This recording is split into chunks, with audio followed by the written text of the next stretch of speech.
There are few ideas as inherently awesome as Ghost Rider. Just the concept of being a burning skeleton dressed in black leather riding around on a demonic motorcycle dealing out punishment to the guilty gets your blood pumping in a way that other superheroes just can't. Yes, they're all cool. No, only Nicolas Cage has literal fire. Sorry to disappoint. So, in the spirit of vengeance, I thought it would be a great idea to list what happened to everyone who became the Rider, with the one qualification being they had to exist in main Marvel continuity. So, with all that said, I'm Ewan, you're watching What Culture Comics, and here's what happened to everyone who became Ghost Rider. Number 12. Ghost. No better place to start than with the literal first ever Ghost Rider. You can't go back much farther than 1 million BC, which is where we find the true original spirit of vengeance, simply known as Ghost. As with the rest of the riders on this list, the story of Ghost is not a happy one. Ghost lived as a caveman along with the rest of his family. Even as a young man, he found himself to be a cut above the rest in terms of intelligence, a fact that he did all he could to conceal for fear of isolation. But he wouldn't have to worry about that for long, as a mysterious stranger soon entered their camp and took control through violence. The stranger was later revealed to be a Wendigo, and as Wendigos are wont to do, he ate everyone in the tribe except for Ghost, whom he challenged to come find him. Ghost nearly died in his quest to find the Wendigo, but before he starved, a snake challenged him to say his name. As you can surmise, the snake turned out to be the first spirit of vengeance, and he and Ghost were bound by the simple act. Ghost would have many adventures after finally hunting down the Wendigo that killed his family, including joining the prehistoric Avengers alongside Odin and Lady Phoenix to take on monsters and fallen gods. We never find out what happened to him at the end of his story, but anyone who can tame a woolly mammoth and ride it into battle had to have gone down like a badass.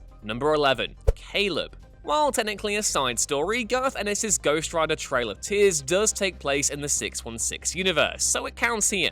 The story of Caleb, as is the case with most Ghost Riders, is not the happiest one. Set shortly after the American Civil War, Caleb was a former slave who risked his life to save a Confederate soldier named Travis. After nursing him back to health and helping him see the error of his old beliefs, the two parted as best friends. And then Caleb and his entire family were murdered by a lynch mob, because in the world of Garth Ennis, every good action is met with a brutal one from the opposite end of the spectrum. Fortunately for Caleb, this is exactly the kind of backstory the spirits of vengeance salivate over, so he very quickly came back as his era's Ghost Rider. Once resurrected and reuniting with his best buddy Travis, the two proceeded to hunt down every member of the racist mob that tortured him and his family without remorse. Number 10. Naomi Cale. Naomi Cale is a rider who tends to get overlooked, but she's actually quite pivotal in Ghost Rider's history. Mother to both Johnny Blaze and Dan Ketch, Naomi was a stunt motorcyclist and a descendant of Noble Cale, better known as the literal spirit of vengeance that embodies Johnny and later Dan when they both become Ghost Riders. Like a lot of riders, no matter how temporary, Naomi's story is really quite tragic. She was forced to split Johnny and Dan apart due to fears over their safety, and spent her remaining years performing stunts and battling addiction. And this is where things get even worse.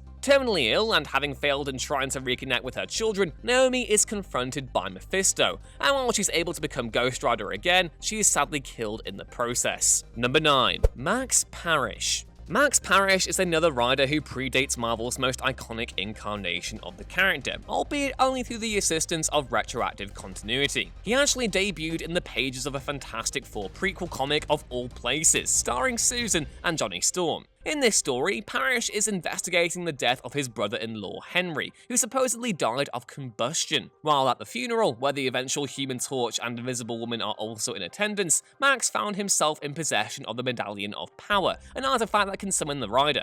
Eventually, the whole thing turns into the Monster Mash, where a bunch of zombies commanded by Dracula crash the party, which forces Max to activate the medallion and become the rider, thereby preventing Johnny from taking on the mantle. He relinquishes control shortly thereafter, but for a hot minute, a guy with the name Max Parrish was genuinely the spirit of vengeance. Number 8. Johnny Blaze. Created in 1972 by Roy Thomas, Gary Friedrich, and Mike Plug for Marvel Spotlight number 5, Johnny Blaze was the son of a famous motorcycle stuntman who died in a stunt gone wrong. The teenage Johnny was then adopted by his father's manager, Craig Crash Simpson. Because becoming a father figure to Johnny Blaze nets you a one-way ticket to Deadsville, Craig soon learns that he has cancer. Desperate to not have to feel the grief of losing a father for, a second time, Johnny ends up making a deal with Mephisto to save him from cancer.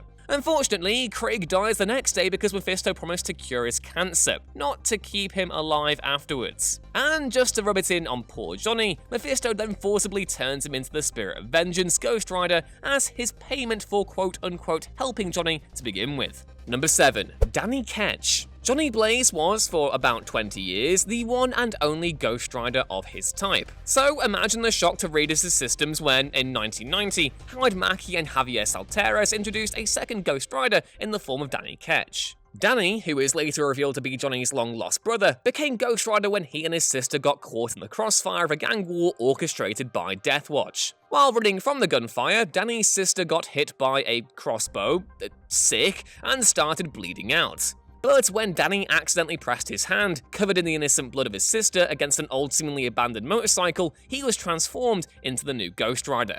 Because of his popularity, Danny, like Johnny before him, have stuck around the Marvel Universe without a definitive ending. Thankfully, the circumstances behind his transformation means he can take a lot more fun out of being Ghost Rider, and generally speaking, Danny is a far more openly heroic figure than Johnny. Number 6. Michael Badalino. Michael was a detective, whose defining trait was a seething hatred of Ghost Rider. Michael is not too keen on the idea of two Ghost Riders running around, and strikes his own deal with Mephisto to get his revenge, gaining his own Spirit of Vengeance in the process. As the villain Vengeance, he tirelessly hunted the two Ghost Riders down before realizing that his family has a much deeper connection to the Spirit of Vengeance's lineage than he once thought. New perspective gained, he dropped his vendetta and attempted to use his powers for good. This was tragically short-lived. Michael gets kidnapped by a fella called Anton Hellgate and ends up committing suicide after being used to kill innocents. Number 5. Deputy Kowalski. Michael's death was not the last we ever saw of Vengeance, though. It would just take him a while to find someone dumb enough to believe anything Mephisto offers is trustworthy. He did this in 2008, when Deputy Kowalski was introduced into the Ghost Rider universe. Kowalski started out as a cop investigating the mysterious string of car crashes on Highway 18, an investigation that would go sideways for him when he learned that the answer was cannibals. After losing his hand to said cannibals, he ended up escaping, but not before confronting Ghost Rider about killing the cannibal instead of bringing him to justice.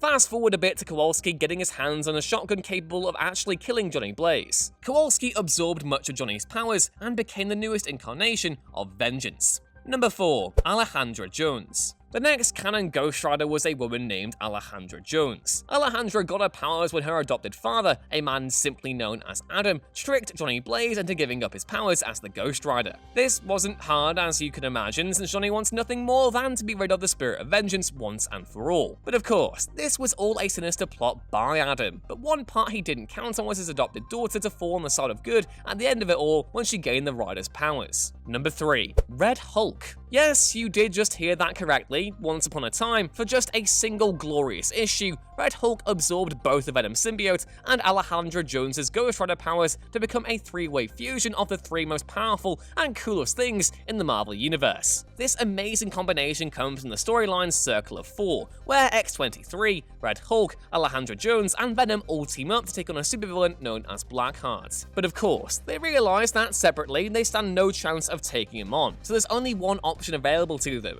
make the coolest damn thing in the history of anything by fusing together Alejandra's, Venom's, and Red Hulk's powers to make an all-powerful Ghost Rider Red Hulk symbiote creature thing. It's so cool. Number 2. Robbie Reyes. With the mid-2010s came Marvel's all-new, all-different initiative, and alongside characters like Riri Williams and Kamala Khan came Robbie Reyes, the newest incarnation of the classic Ghost Rider. While Robbie is still around, the story that his solo series ended with didn't really leave him with much hope. Instead of an ethereal hell spirit as his Spirit of Vengeance, Robbie instead got the evil spirit of his insane sadist uncle, Eli Morrow, who constantly tried to tempt him into using his powers for murder. Robbie, being a good kid who also really wanted to stick it to his uncle, resisted such temptation. But unfortunately, at the end of his solo series, he was forced to finally murder a criminal who would otherwise have killed his little brother. Now, forever bound to the Ghost Rider's mission of murdering the guilty, Robbie gave his uncle one condition. He had to find Robbie the most despicable, most unforgivable monsters humanity had to offer. And number 1, Cosmic Ghost Rider.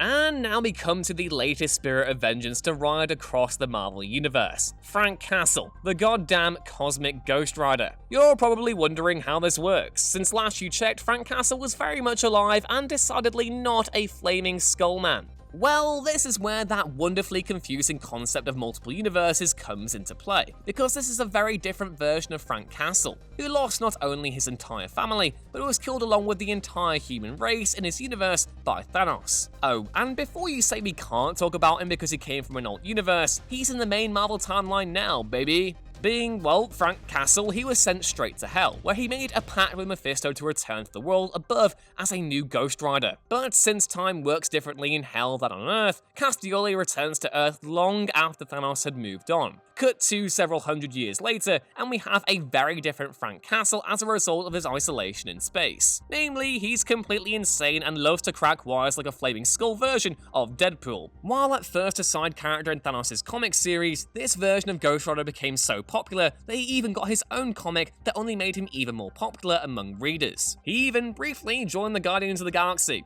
He's dead cool. I love Cosmic Ghost Rider.